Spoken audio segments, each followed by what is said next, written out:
নিরামিষের দিনে অথবা বাড়িতে কোনো গেস্ট এলে বানিয়ে নিন পনির পাতুরি। অসম্ভব সুন্দর একটি রেসিপি।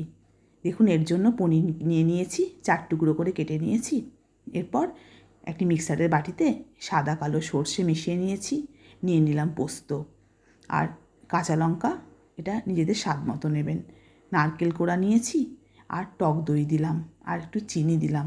ভালো করে একটু বেটে নেওয়ার পর আরেকবার নুন, একটু কাশ্মীরি লঙ্কার গুঁড়ো দিয়ে বেটে নিয়েছি আর উপর থেকে দিয়ে দিলাম সর্ষের তেল।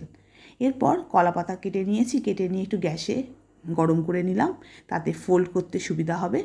এবার সেই পনিরের যে স্লাইসগুলো কেটেছি, একটু মোটা করেই কেটেছি, সেটাকে দুপাশে মশলাটা যেটা মেখে রেখেছিলাম, বেটে রাখলাম, সেটাকে মাখিয়ে নিচ্ছি ভালো করে। দেখুন, ভালো করে মাখানো হয়ে গেলে উপর থেকে একটি করে কাঁচা লঙ্কা দিয়ে দেবো। মুখে পড়লে দেখতেও ভালো লাগবে।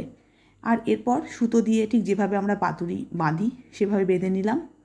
এরপর গ্যাসে দেখুন ফ্রাই প্যান বসিয়ে দিয়েছি, দিয়ে দিলাম সর্ষের তেল আর এই পাতুরিগুলোকে দিয়ে একটু ভালো করে দুপিঠ ভালো করে ভাজতে হবে।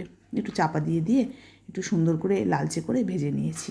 দেখুন, ভাজা হয়ে গিয়েছে, রেডি হয়ে গেছে অসম্ভব সুন্দর স্বাদের পনির পাতুরি।